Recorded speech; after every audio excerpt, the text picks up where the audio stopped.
ग्रीष्म ऋतु का समय, गर्मी का समय।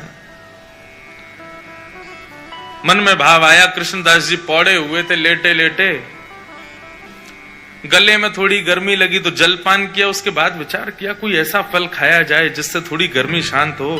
तो मन में विचार आया, बोले जरूर ठाकुर जी को गर्मी लग रही है, इसीलिए मुझे गर्मी लग रही है। निकल गए महाराज बाजार में लेने के लिए खरबूज।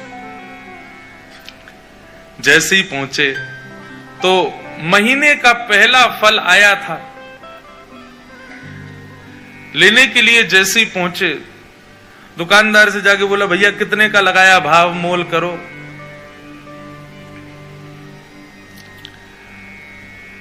दुकानदार ने जो भी भाव था उसका 1 रुपया 2 रुपया बताया। बोले इतने का है, लो। यहां कृष्णदास जी खरीदने लगे, इतने में ही राजा के सैनिक आ गए। सैनिकों ने आकर कहा, बोले नहीं, महीने का पहला फल है, पहले राजा की सेवा में जाएगा, बाद में किसी मंदिर मठ में जाएगा। कृष्णदास जी बोले यहां तो हमारे लाल जी की नाक कट जाएगी अगर ये फल राजा के यहां गया तो। महीने का पहला फल है, ठाकुर जी की सेवा में जाना चाहिए। अब इनको प्रवचन क्या सुनाऊं मैं? ये राजा के यहां रहने वाले लोग, इनमें बुद्धि विवेक तो होता नहीं है, केवल तनख्वाह के लिए राजा की जय जयकार करते हैं। हमारे यहां तनख्वाह थोड़ी देते हैं ठाकुर जी, हम तो फिर भी जय जयकार करते हैं।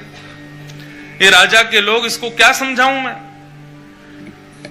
कृष्णदास जी उनको समझाते तो बात बिगड़ जाती। कृष्णदास जी ने बोला भैया देखो, पहले हम आए तो हमको देना चाहिए। दुकानदार बोला पहले आप आए हो, लेकिन अगर इनको नहीं दिया तो ये दंड दे सकते हैं मुझे, राजा के लोग हैं, मैं तो इन्हीं को दूंगा।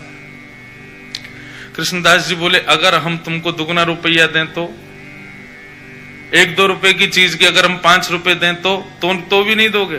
तो उसका मन थोड़ा लोभ में आ गया। उसने कहा भैया देखो, आप भले ही राजा के यहाँ से, लेकिन राजा सबका भला चाहता है ना। अगर इनकी वजह से मेरे घर की रोटी बढ़िया आ जाए तो फिर मैं इन्हीं को दे देता हूं, ये 4 रुपया दे रहे हैं।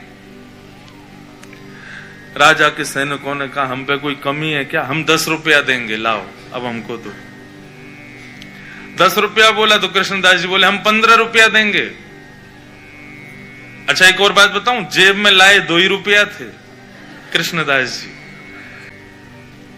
लाए 2 ही रुपया थे, लेकिन बातें देखो। सैनिक बोले भाई राजा की नाक कटेगी, सुनो 20 रुपया देंगे, फल हमको दो। कृष्णदास जी बोले 25 देंगे बिना विचार किए, हमको दो। करते करते करते महाराज मोल पहुंच गया 90 रुपए पे। कृष्णदास जी सीधे बोले हम 100 रुपया देंगे, अब तो हमको देना ही पड़ेगा। फल वाला सोच रहा है ये जल्दी ले में, और मैं यहां से जाऊं, मेरी तो छुट्टी, अब तो 1-8 साल अगर दुकान नहीं भी लगाऊंगा तो चलेगा, 100 रुपया मिल रहे हैं, उस समय बहुत होते थे। जब 100 रुपए पर अंक पहुंच गया कृष्णदास जी का, सैनिकों ने बोला कि भाई देखो हम भले ही मोल भाव तो लगा रहे हैं, अपने राजा की नाक बचाने के लिए रुपया बढ़ाते तो चले गए, लेकिन अगर राजा ने पूछा कि फल कितने का आया और हमने कहा 100 रुपए का, तो राजा तलवार निकाल के सर धर से अलग कर देगा। बोले राज संपत्ति को तुम कुछ सोच ही नहीं रहे हो कि 100 रुपए का फल लाए हो। अंत में राजा के सैनिकों ने हाथ खड़े किए, बोले इन्हीं को दे दो, हमको नहीं चाहिए। दुकानदार बोला लाओ 100 रुपया। कृष्णदास जी बोले देख भाई, तू मोल निकाल के, तू ये फल निकाल के रख दे, बस हम लेके आ रहे हैं, चाहे कैसे भी लाएं लेके आएंगे, लेकिन इसको रख दे। तुरंत गए, ना जाने क्या क्या वस्तुएं सब लगा करके बेच करके 100 रुपए का फल लेकर के गए। कृष्णदास जी दोपहर में फल ले आए, रसोई घर में लाके फल रख दिया। रसोईया जी को बता दिया जाके, बोले हमने जो है वहां रसोई घर में फल रखा है, अभी उत्थापन में ठाकुर जी को खरबूज का ही भोग लगाना।